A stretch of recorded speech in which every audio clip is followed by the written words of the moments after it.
Eco Tejas world class electric bike అతి తక్కువ ధరలోనే. అంతా కూడా కర్ణాటక ఆర్టిస్టులే ఏలేస్తున్నారని చెప్పుకోవచ్చు. తెలుగు వాళ్ళకి ఎక్కడ స్కోప్ ఇవ్వకుండా. స్కోప్ ఎక్కడ లేదండి. తెలుగు వాళ్ళ స్కోప్ లేకుండా మనం ఎలా తీసుకుంటాము? అలా ఏం లేదు. ఏదో ఒక Serial చోటలో వాళ్ళే. ఒక్కొక్క చోటలో కనపడతారు, అంటే కన్నడ వాళ్ళు, తమిళ వాళ్ళు అలాంటి కనపడుతున్నారు అంతే. అంతేనా? తెలుగులా ఇక్కడికి వచ్చి నేర్చుకున్నారు. ఇక్కడ వచ్చి చేస్తున్నాను అంతే. ఓకే. Hmm. షో వల్ల. సీరియల్ చేస్తున్నాను నేను ఫస్ట్. Hmm. సీరియల్ చేస్తున్నప్పుడు నాకు అంత తెలుగు ఒక్క వర్డ్ కూడా నాకు తెలీదు. షో వచ్చినప్పుడు కొంచెం నాకు ఆ షో పబ్లిసిటీ ఇంత ఉంది అని తెలియట్లేదు. జబర్దస్త్ అంటే జనాలు అంతమంది చూస్తారు, అంత ఇష్టపడతారు, అంత యాక్సెప్ట్ చేసుకుంటారని కూడా తెలీదు. చాలా బాగా యాక్సెప్ట్ చేసుకున్నారు తెలుగు ఆడియన్స్ నన్ను. అప్పుడు నాకు తెలుగు మీద అభిమానం ఇంకా ఎక్కువ పెరిగింది.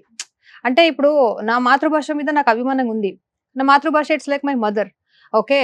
కానీ ఇప్పుడు ఏమైందంటే నాకు ఒక లైఫ్ లో ఒక టర్నింగ్ పాయింట్ ఇచ్చింది Telugu. Of course Telugu and Telugu audience. Okay. So దానికోసం తెలుగు మీద ఇంకా ఎక్కువ అభిమానం వచ్చింది. అంటే నా మదర్ నన్ను చూసుకుంటే అది వాళ్ళ కర్తవ్యం, వాళ్ళు చూసుకుంటారు బికాజ్ నేను వాళ్ళ డాటర్ అని. ఓకే. కానీ నా పక్కింట్లో వాళ్ళు నన్ను ప్రేమంగా చూసుకుంటే నాకు వాళ్ళ మీద ప్రేమంతో అభిమానం కూడా, అఫెక్షన్ కూడా ఎక్కువ అయిపోతుంది కదా. అలాగే ప్రేమ విత్ అభిమానం నాకు తెలుగు మీద ఉంది. నాకు ఇంకా తెలుగు మంచిగా నేర్పించుకోవాలి, కంటిన్యూస్ గా తెలుగులోనే మాట్లాడాలి అని అనుకుంటున్నా. What ever it may be 1.5 year లో తెలుగులో ఆల్మోస్ట్ ఎక్కడికి వెళ్ళినా కానీ సౌమ్య అనే ఒక ఐడెంటిటీ ఉంది. ఇప్పుడు ఉంది. ఇప్పుడు కూడా నేను జబర్దస్త్ వదిలేసి 1 year అయినా కూడా ఇప్పుడు కూడా ఆడియన్స్ సౌమ్య గారు జబర్దస్త్ యాంకర్ అనే గుర్తిస్తారు. అలాంటి ఒక గుర్తింపు ఇచ్చింది తెలుగు నాకు. సో ఫస్ట్ మీరు స్టార్టింగ్ కెరీర్ లో చేసిన సీరియల్స్, ఎందుకంటే మీ ఇంటర్వ్యూస్ ఎక్కడ లేవు కాబట్టి మీ గురించి తెలుసుకోవాలని చాలా మంది నాకు మెయిల్స్ చేశారు. సౌమ్యని ఎందుకు పిలవలేదు, సౌమ్యని ఎందుకు పిలవలేదు అని. సో సౌమ్య నేను కన్నడ అమ్మాయి అని తెలియదు, నేను తెలుగు అమ్మాయి అనుకున్నాను ఇప్పటి వరకు మీరు మాట్లాడిన తెలుగు చూస్తే. తర్వాత తెలిసింది ఓకే ఈ అమ్మాయి కన్నడ అమ్మాయి అని. లేదు, ఇక్కడ వచ్చిన తర్వాత నేర్చుకున్నాను. స్టార్టింగ్ సీరియల్స్ మొత్తం కూడా కన్నడ సీరియల్స్ లేదు, తెలుగు సీరియల్స్ లో ఉన్నాను. నేను తమిళ సీరియల్ చేస్తున్నాను. తమిళ తెలుగు ప్యారల్ గా చేస్తున్నప్పుడు తెలుగు సీరియల్ ఉన్నప్పుడు యాంకర్ గా వచ్చింది ఆపర్చునిటీ చేశాను. ఓకే. బిఫోర్ సీరియల్స్ ఏం చేసేవాళ్ళు? బిఫోర్ అంటే తెలుగు వచ్చే ముందు, తెలుగు తమిళ సీరియల్ చేయక ముందు స్టడీ చేస్తున్నా. ఓకే. ఏం చదువుకున్నారు? నేను I had done my double graduation in journalism and mass communication. Before that I had been working as an anchor and news reader in Kannada industry. అవునా? అవునవును. కన్నడలో నేను యాంకరింగ్ గా చేశాను కాబట్టి నాకు ఒక స్టేజ్ సెన్స్ అనేది ఉంది. బికాజ్ ఇక్కడ ఏమైందంటే నాకు తెలియకుండా లాంగ్వేజ్ లో నేను చేస్తున్నప్పుడు అది కామెడీగా కన్వర్ట్ అవుతుంది. అది ఆడియన్స్ కి అది ఆ తెలుగు కొంచెం నచ్చింది కాబట్టి యాక్సెప్ట్ చేసుకున్నారు ఆడియన్స్. నేను స్టార్టింగ్ ఏం అనుకున్నానంటే ఆడియన్స్ అసలు నన్ను యాక్సెప్ట్ చేయరు, ఈ అమ్మాయికి తెలుగు రాదు ఎందుకు తీసుకోవచ్చారని తిడతారు అని. నేను కంపెనీతో ముందు చూడండి నేను 1 month చేస్తా, ఆడియన్స్ నచ్చితే కంటిన్యూ చేస్తాను, లేదంటే నేను కంటిన్యూ చేయను అని చెప్పాను. చూస్తే ఆడియన్స్ చాలా బాగా యాక్సెప్ట్ చేసుకున్నారు. సో అది నాకు కొంచెం ఏంటి పాజిటివ్ థింగ్స్ వచ్చేసింది. ఓకే. సో న్యూస్ రీడర్ కానీ తెలుగు ఆడియన్స్ గురించి చెప్పాలండి, really they have wonderful heart. ఎక్కడ వెళ్ళినా నేను తెలుగుని నా and I'm talking about Telugu జనాలు, not about Telugu industry. Telugu జనాలు చాలా విశాలంగా ఉన్నారండి. తెలుగు వాళ్ళు ఎప్పుడు ప్రేమిస్తే ఇంకంతే, చాలా ప్రేమిస్తారండి. వీళ్ళు కన్నడ, వీళ్ళు తమిళ, వీళ్ళు మలయాళం ఎందుకు ప్రేమించాలి అలాంటి ఆ చిన్న చిన్న మెంటాలిటీ ఏం లేదు. కొంత స్టేట్ వాళ్ళు ఉంది. ఏది స్టేట్ అనేది మీకు తెలుసు అనుకుంటా.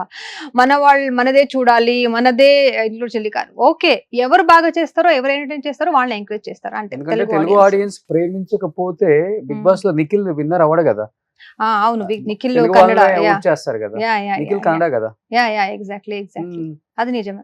ఇక్కడ కన్నడ, తమిళ అది రాదు. ఇక్కడ ఎవరు మంచిగా ఎంటర్టైన్ చేస్తారు, ఎవరు హార్ట్ గెలిచారు, జనాలు హృదయాన్ని గెలిచారు, అది కదా ఇంపార్టెంట్ ఇక్కడ. సో అది వాళ్ళు చాలా బాగా యాక్సెప్ట్ చేసుకుంటారు. అలాంటిది ఏం చూడరు ఆడియన్స్. సో జబర్దస్త్ స్టేజ్ మీద మీరు ఎలా హోస్ట్ చేస్తారో చూసాం మేము.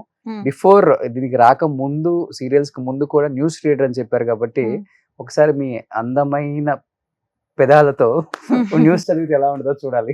నన్ను రోస్ట్ చేయనని చెప్పారు రోషన్ గారు, ఇప్పుడు స్టార్టింగ్ రోస్ట్ చేస్తున్నారు. లేదండి, నాకు కొట్టారు అని నేనే చెప్పాలి కదా. అంతే కదా, నాకు మంచిగా కొట్టారండి ఎవరో అని నేనే చెప్పాలి కదా, అలా చెప్తున్నారు. లేదు, తీసేసినప్పుడు నిజంగా హర్ట్ అయింది. 0 నుంచి వచ్చిన ఒక పర్సన్ అనుకోండి, ఒక ఎగ్జాంపుల్ గురించి చెప్తా.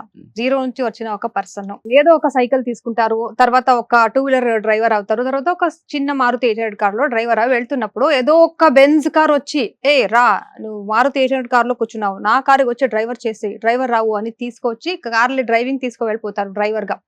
సో బెంజ్ కార్ దొరికింది అని ఆ డ్రైవర్ కూడా చాలా హ్యాపీగా, వావ్ నాకు మారుతి 800 నుంచి బెంజ్ కార్ దొరికింది అన్నట్టు చాలా హ్యాపీగా డ్రైవ్ చేసుకుని వెళ్ళిపోతారు.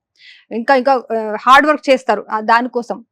చేసి తర్వాత ఏదో ఒక హైవేలో వాళ్ళని వదిలేసి డోర్ ఓపెన్ చేసి ఓకే నీ పని అయిపోయింది వెళ్ళిపో అని చెప్పినప్పుడు నాకు బెంజ్ కార్ ఇచ్చారని నేను హ్యాపీ చూపించాలా, లేదంటే నాకు మారుతి 800 అక్కడ ఎక్కడో వదిలేసి నేను ఇక్కడ కింద పడేసాడు మళ్ళీ నేను మారుతి 800 దగ్గర వెళ్ళాలి అని బాధపడాలా అలా అన్నట్టు ఆ కండిషన్ నాకు అనిపించింది అప్పుడు.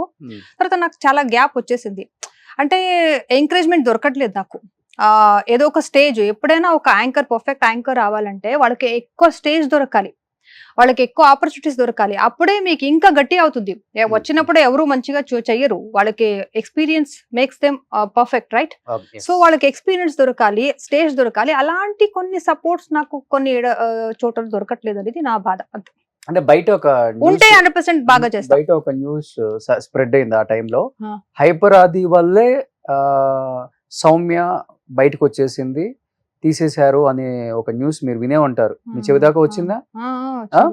యా, దానికి ఏం చెప్తారు ఆన్సర్ మీరు? లేదు, హైపర్ అది పాప ఏం సంబంధం ఉందండి, వాళ్ళు స్టార్టింగ్ వచ్చారు సపోర్ట్ చేశారు వెళ్ళిపోయారు, వాళ్ళు లేదు వాళ్ళ పనిలోనే వాళ్ళు బిజీ ఉంటారు, దానికి వీళ్ళకి ఏం సంబంధం లేదండి, ఏం సంబంధం లేదు.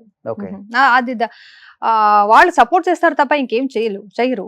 వాళ్ళు ఏమన్నారు మంచి ఆర్టిస్ట్ దొరికితే పాప వాళ్ళు స్టార్టింగ్ నేను ఒక షోలు వచ్చినప్పుడు వాళ్ళే వచ్చి మీ శ్రీదేవి డ్రామా కంపెనీ రండి, చాలా బాగా మాట్లాడారు, చాలా మంచి టైమింగ్ ఉంది మీది, సో మనకు చాలా నచ్చింది మీరు తీసుకురండి అని కింద స్టేజ్ నుంచి వచ్చి వాళ్ళు డైరెక్టర్ చెప్పేసి సార్ వీళ్ళని శ్రీదేవి డ్రామా కంపెనీ తీసుకురండి, చాలా బాగా మాట్లాడారు, చాలా బోల్డ్ గా మాట్లాడారని చెప్పి మనకు సపోర్ట్ చేశారు. లేదు, ఒక షోలో ఒక ఫస్ట్ టైం వాళ్ళు కలిసినప్పుడు అప్పుడు అందరు ఆ రోజు ఆ షోలో కొంచెం హైలైట్ అయింది నా ఎపిసోడ్, కొంచెం మాట్లాడింది, అప్పుడు వాళ్ళే సపోర్ట్ చేశారు తప్ప దానికి దీనికి ఏం సంబంధం ఏం లేదు. మరి ఎక్కడ ఏ ఎపిసోడ్ లో బాడీ షేమింగ్ వల్ల బాగా ఇన్సల్ట్ గా ఫీల్ అయింది సౌమ్య, అందువల్ల అసలుకి లేదు జరిగిందని విన్నా? లేదు, ఒక్కొక్కరు ఒక్కొక్కరు లాగా రాస్తారండి, అలాంటి ఏం లేదు. ఫీల్ అవ్వలేదు నిజంగా? సీరియస్లీ లేదప్ప, లేదు. చాలా హార్ట్ కి ఎక్కువ తీసేసుకుంది ఆ అమ్మాయి, హార్ట్ కి మైండ్ కి బాడీ షేమింగ్ ది. లేదు, నాకు బాడీ షేమింగ్ చేయడానికి ఏముందండి, నేను బాడీ నీట్ గానే పెట్టుకున్నా, నేను నీట్ గా మెయింటైన్ చేస్తాను, నేను కెమెరా ముందు వచ్చేటప్పుడు ఎలా ఉంటారో నేను అలా ఉంటాను, సో బాడీ షేమింగ్ చేయడానికి అక్కడ ఏం లేదు కదా. అంటే అది పంచ్ వల్ల మీరేం ఫీల్ అవ్వలేదు అసలు? లేదు, కామెడీ చూడండి, ఒక కామెడీ షో వచ్చినప్పుడు కామెడీ తీసుకోవాలి, లేదంటే కామెడీ షోకి ఎందుకు రావాలి? సో నా మీద కామెడీ వేసినప్పుడు నేను తీసుకోవాలి, వాళ్ళ మీద నేను కామెడీ వేసినప్పుడు వాళ్ళు తీసుకోవాలి. సో నేను నా మీద పంచ్ వేయదు, నీ మీద మాత్రం నేను పంచ్ వేస్తానంటే అలాంటివి ఉన్నప్పుడు ఇంట్లో కూర్చోవాలి, అలాంటి షో రాకూడదు కదా. అలా ఏం లేదు, ఒక షో అన్నప్పుడు అది ఎంటర్టైన్మెంట్ కావాలంటే మీ మీద నేను కామెడీ చేయాలి, మీ లెగ్ పుల్ చేయాలి, అప్పుడే కదా మనకు కామెడీ దొరుకుతుంది. ఏమి చేయకుండా బాగున్నారా అండి అని చెప్పేస్తే ఏముంటుంది షోలో? వేసుకున్న కాస్ట్యూమ్ గురించో ఏనో గెటప్ గురించో ఏనో ఒక వేయాలి, అప్పుడే కదా. ఓవరాల్ గా చెప్పాలి అంటే షోలో జరిగే అన్ని కూడా స్క్రిప్ట్ అని అందరికి తెలిసిన విషయమే, కాకపోతే ఏంటంటే టీఆర్పీ రేటింగ్ల కోసం ఉన్నది లేనట్టు లేనిది ఉన్నట్టు అక్కడ కనిపిస్తూనే ఉంటది కొంత. లేదు, కొన్ని షోలు అలా చూపిస్తారు తప్ప అన్ని షో అలా ఉండదు, కొన్ని సీరియస్ గానే జరుగుతున్నాయి, అలాంటి ఏం లేదు. నాకు వచ్చిన షోస్ లో అలాంటిది ఏం లేదండి, అంటే సీరియస్ గా మనం ఏం ఒక ఫ్లో లో వెళ్తున్నప్పుడు ఫ్లో లో వెళ్తుంది, కొన్ని స్క్రిప్టెడ్ ఉంటాయి, ఆఫ్ కోర్స్ ఉంటాయి స్క్రిప్టెడ్. సో సీరియస్ అంటే ఇప్పుడు రోహిణిది ఏదో పొలంలో దిష్టి బొమ్మలాగా ఉంటావు అని మీ ఇద్దరు ఏదో సీరియసా లేకపోతే స్క్రిప్టా లేకపోతే ఏం జరిగింది ఆ రోజు? ఆ రోజు నేను రోహిణి మీద కామెడీ వేసాను, కానీ అది వాళ్ళు అలా చెప్పేసి దాని తర్వాత అది కామెడీ అని చెప్పారు రోహిణి. ఓకే, నేను జస్ట్ ఊరికే చెప్పానమ్మా కామెడీ, నీకు మాత్రం కామెడీ వస్తుందా, నాకు కామెడీ వస్తుంది అని చెప్పారు. ఏం చెప్పావు? నేను ఏడ్చాను నేను చాలా సెన్సిటివ్ అంటే అయ్యో నాకు భాష లేకుండా నేను మాట్లాడుతున్నప్పుడు ఇలా చేస్తున్నారా, లేదా నేను బయట ఆర్టిస్ట్ అని ఇలా చేస్తున్నారా, ఎందుకు ఇలా మాట్లాడారని కొంచెం హర్ట్ అయింది. అప్పుడు కొంచెం కాన్ఫిడెన్స్ లో చాలా తగ్గిపోయింది నాకు. అయ్యో ఏంటి ఒక షో హోస్ట్ చేస్తున్నప్పుడు ఒక యాంకర్ గానే ఇంత మాట్లాడితే ఇంత సీరియస్ గా తీసుకున్నారని సడన్ గా హార్ట్ బ్రేక్ అయిన తర్వాత వాళ్ళు కామెడీ అని చెప్పారు. ఇప్పుడు కామెడీ అన్నప్పుడు ఇంకేం చెప్పారు, అంత అయిపోయిన తర్వాత కామెడీ అన్నారు, అంత అయిపోయిన తర్వాత అది కామెడీ అని చెప్పారు. బట్ మీకు తెలుసు అది నిజమని? లేదు, నిజమేం కాదు, లేదు, వాళ్ళు కామెంట్స్ వెంటనే కామెడీ అనే చెప్పారు, అలా ఏం లేదు. కామెడీ అయితే అంత ఎక్కువ ఎందుకు తీసుకున్నారు? ఆ దృష్టి బొమ్మ అని చెప్పినప్పుడు దానికి ఏమో అసహ్యంగా ఏం లేదు, అది నువ్వు బ్యాడ్ వర్డ్ కాదు కదా, దృష్టి బొమ్మ అంటే ఏం బ్యాడ్ వర్డ్ కాదు కదా, మనకేమేమో చెప్తారు, అలాంటిది పెద్ద తీసుకుంటే అలా ఏం లేదు. వాళ్ళు ఎందుకు ఆ రోజు అలా చెప్పారో నాకు తెలీదు, జస్ట్ తర్వాత కామెడీగా చెప్పానని చెప్పారు. సో అక్కడక్కడ అది అయిపోయింది, తర్వాత వాళ్ళతో నేను మాట్లాడతాను, నాతో కూడా వాళ్ళు మాట్లాడతారు, అంతే. Rohini such nice girl. వాళ్ళు సపోర్ట్ చేస్తారు తప్ప అలాంటి హర్ట్ చేయరు. కానీ ఆ రోజున కామెడీ అని చెప్పి అలా చెప్పారు. కానీ వెనకాల ఏముందో నాకు తెలీదు. కానీ కామెడీ అనే చెప్పారు కాబట్టి అక్కడ సరిపోయింది. అది సీరియస్ అయితే నేను కూడా సీరియస్ కాయేవాళ్ళు. అంతే. నార్మల్ గా సీరియస్ అవుతుంటావు బాగా? చాలా తక్కువ అండి సీరియస్. నాకు షోస్ చేసింది కామెడీ షో. అక్కడ నాకు సీరియస్ చేయడానికి ఏం ఇష్యూస్ రావలేదు. సో అప్పుడు అంత తొందరగా సీరియస్ అవును. చాలా వాల్యుబుల్ పాయింట్స్ ఉంటే మాత్రమే సీరియస్ అవుతాను. ఊరికే సీరియస్ చేసుకుని అలాంటి ఏం సీన్ క్రియేట్ చేయను. ఇప్పుడు అనసూయ గారి ప్లేస్ లో మీరు రిప్లేస్ అయ్యారు కాబట్టి ఆ షోకి మీరు వచ్చినప్పుడు కొత్తగా ఏమన్నా సజెషన్స్ ఇవ్వడం జరిగిందామా, లేకపోతే ఆ వీడియోస్ చూడటం గానీ? వీడియోస్ అన్ని చూసాను. వాళ్ళు ఎంత బోల్డ్ గా చేశారు ఏంటి అనేది వీడియోస్ అన్ని చూసాను. సింగర్ కాబట్టి వాళ్ళ పాయింట్ ఆఫ్ వ్యూ లో వాళ్ళు చేస్తారు. మన పాయింట్ ఆఫ్ వ్యూ లో మన బాడీ లాంగ్వేజ్ లో మన సూట్ అయినట్టు మనం చేస్తాం. ఓకే, అంటే అనసూయ గారి వల్లే మీరు ఆ షోకి వచ్చారనే కామెంట్ నిజం అది? అయ్యో లేదప్ప, అనసూయ గారు ఎవరనే నాకు తెలీదు. అలా ఇప్పుడు తెలుసా ఎవరు? ఇప్పుడు కలిసాం కదా, చాలా సారి మీట్ అయ్యాం. ఎప్పుడు కలిసారు?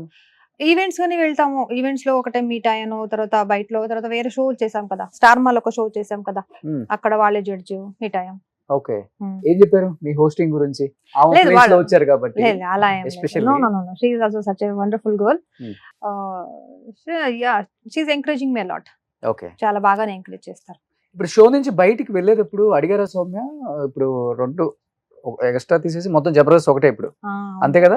సో నేను హోస్ట్ చేస్తాను, నన్ను ఉంచండి అని మీరు రిక్వెస్ట్ చేశారు కదా? Not at all, no. అలా ఏం అడగను.